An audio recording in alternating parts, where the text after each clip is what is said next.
I am a writer. I am paid for my words. Occasionally I pay for my words. I said that many moons ago when I was told that I was getting dropped from a writing staff because the editor thought my work was unprofessional and ran contrary to the purpose of the magazine. I'm sure the fact that I hooked up with the girl he was angling for had nothing to do with it at all. Those words stuck with me, as despite being superior to him in all possible aspects, he could still negatively affect me because of what I wrote. How words mean things. That adjectives are the spice of vocabulary, and that the North Harris County Kindred Codex didn't last 3 months after I left. That last part has nothing to do with the video, but damn does it make me smile remembering it. Apparently the fans didn't think my works ran contrary to the purpose of the magazine, did they, Kurt? But I digress. When WOTC was revealed to be stealth editing previous books to remove words now verboten in their writing room, it made me reflect quite a lot about my experiences writing for other people. This is a different video from my usual form, as you can tell, as this one's a bit more personal, so I wanted to address it in person. I'm not used to being in front of a camera when speaking. I suck at speaking extemporaneously, as those who have seen my live streams can attest. My brain gives me too many words to say at the same time, and my mouth can't keep up. That's why I'm pre-recording this rather than doing it live. But I am very good at what I do, so hopefully any slip-ups and retakes won't be too noticeable.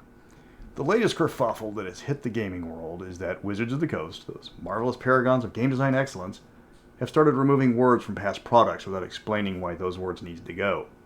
This is in addition to the latest AI and art theft scandals that have hit this week, but that's outside the scope of this video. I take umbrage with the removal of words from what a writer can use.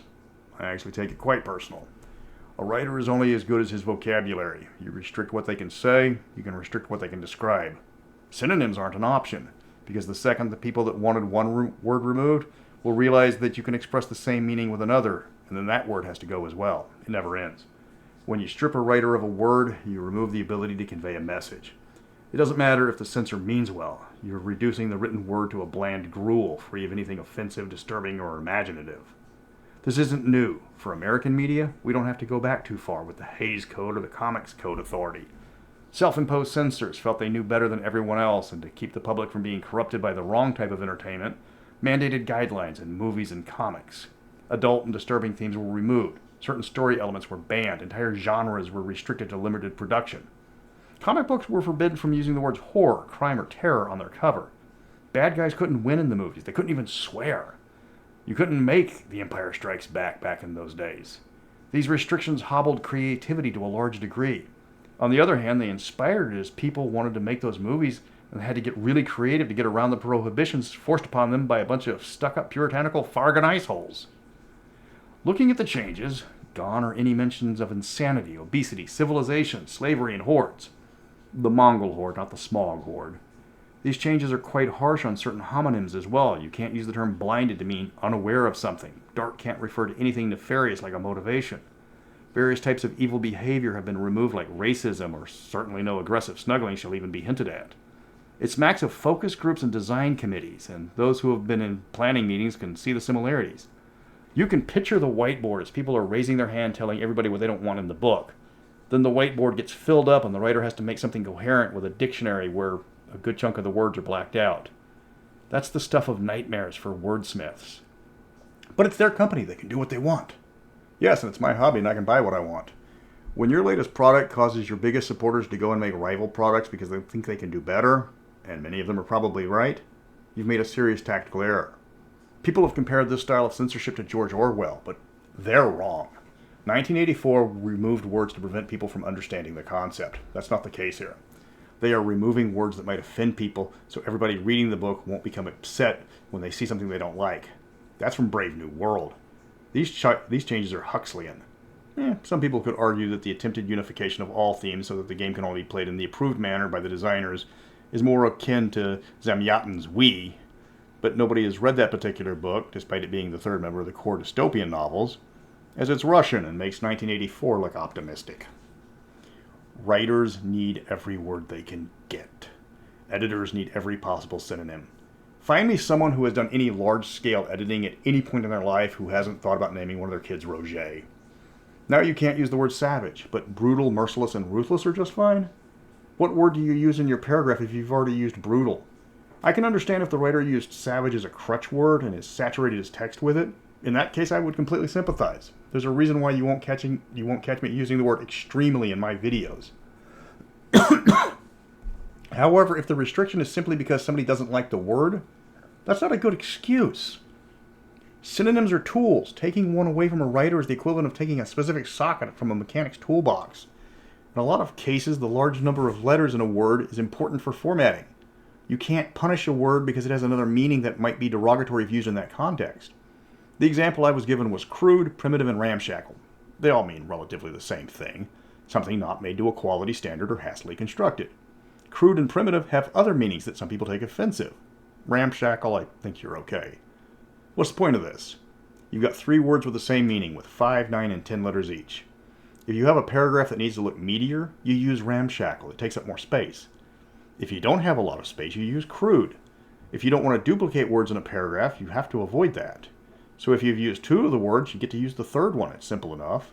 But if you only have 9 spaces left on your line before you got an orphan on the next page, you can't use ramshackle. It's too long. If you've banned crude and primitive for their other meanings, you've made life a lot harder on yourself. They need to decide who this game is for, and that's the huge problem with it. Right now they're leaning towards online play, which leaves me out. I'm an analog gamer. But they also seem to be restricting the kinds of adventures they will be capable of creating in the future. They don't want to include anything relating back to real world, which screws over Mystara, but this leaves things for the experts like Back Me Berserker, RPG de Mesa la Daube, or Raise Game Fully. In-game, this isn't new. TSR dropped weapons that reference real-world locations like the Lochaber Axe or the Bohemian Earspoon. But as the success of Mystara can attest, people want to play characters inspired by legends, myths, and folklore. We don't just base characters on fictional types like Sanjuro, the Storm Bogatyr, or Al Bundy, but real-world legends like Lu Bu, El Cid, and Gary Plachet. We want to play the heroes of old. Mythical or real, it doesn't matter. These changes reek of sensitivity, readers. Fans of this channel already know my opinion of those grifters. It doesn't make a lot of sense. It does make a lot of sense, rather. There's been a huge push in the last few years to restrict who can be presented as villains. Certain groups claim that writing someone with negative stereotypes or negative traits that share their identity reflects badly on them. For Shaw, I say. Never give your book to someone whose only job is to find something that offends them. If they aren't offended, they will find something to justify their grift. The only thing they add to a book is an expense. Wizards has to decide who this game is for and concentrate on that. If they change their target audience, then they've lost that audience.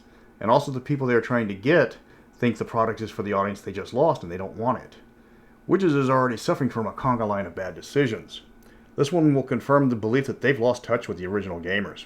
It wasn't long ago that D&D players were still mocked for their hobby. We were parodied by the geek minstrel shows like Big Bang Theory. That's what people thought we acted like. Awkward, uptight, socially maladjusted losers that just insulted each other week in and week out.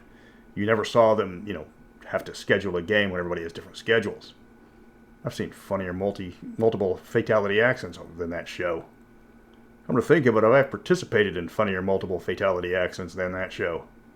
My point is that Wizards' hold on the older players is getting rather tenuous, and this isn't going to help. The anger behind these changes is because that many people think that Wizards is dumbing down the game.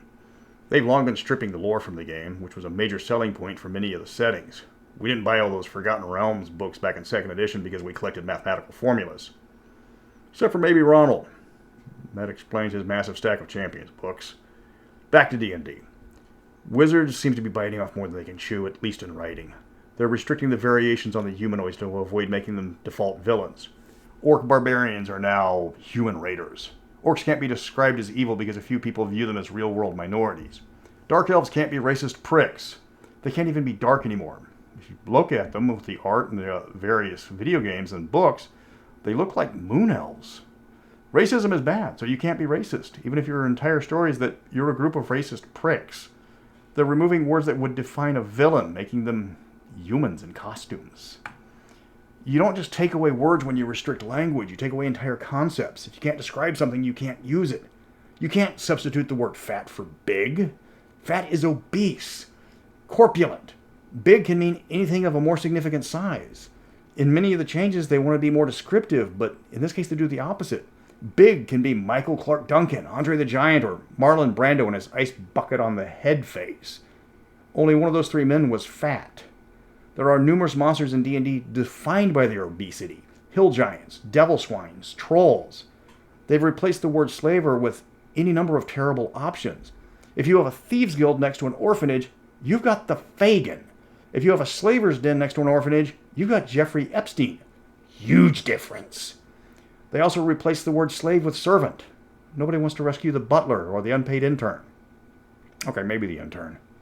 They use the word thrall or serf in its place, which is practically the exact same thing if you know anything about Northern or Eastern European history.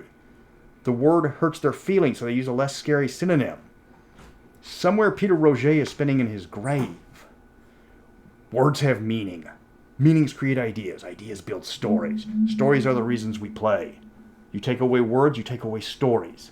You can still make stories with the concepts that WOTC is too timid to address, but there's nothing stopping you. But eventually you're going to stop buying their books because they're not written to your level. Many of you already have. This is just another symptom of a company rotting from the inside. They focus more on festivals and wheelchair-friendly dungeons than memorable adventures.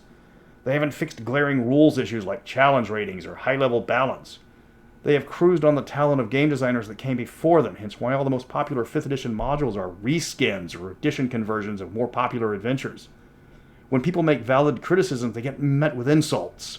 The game is safe now. Nothing to offend people is contained within. The art is Victorian and safe.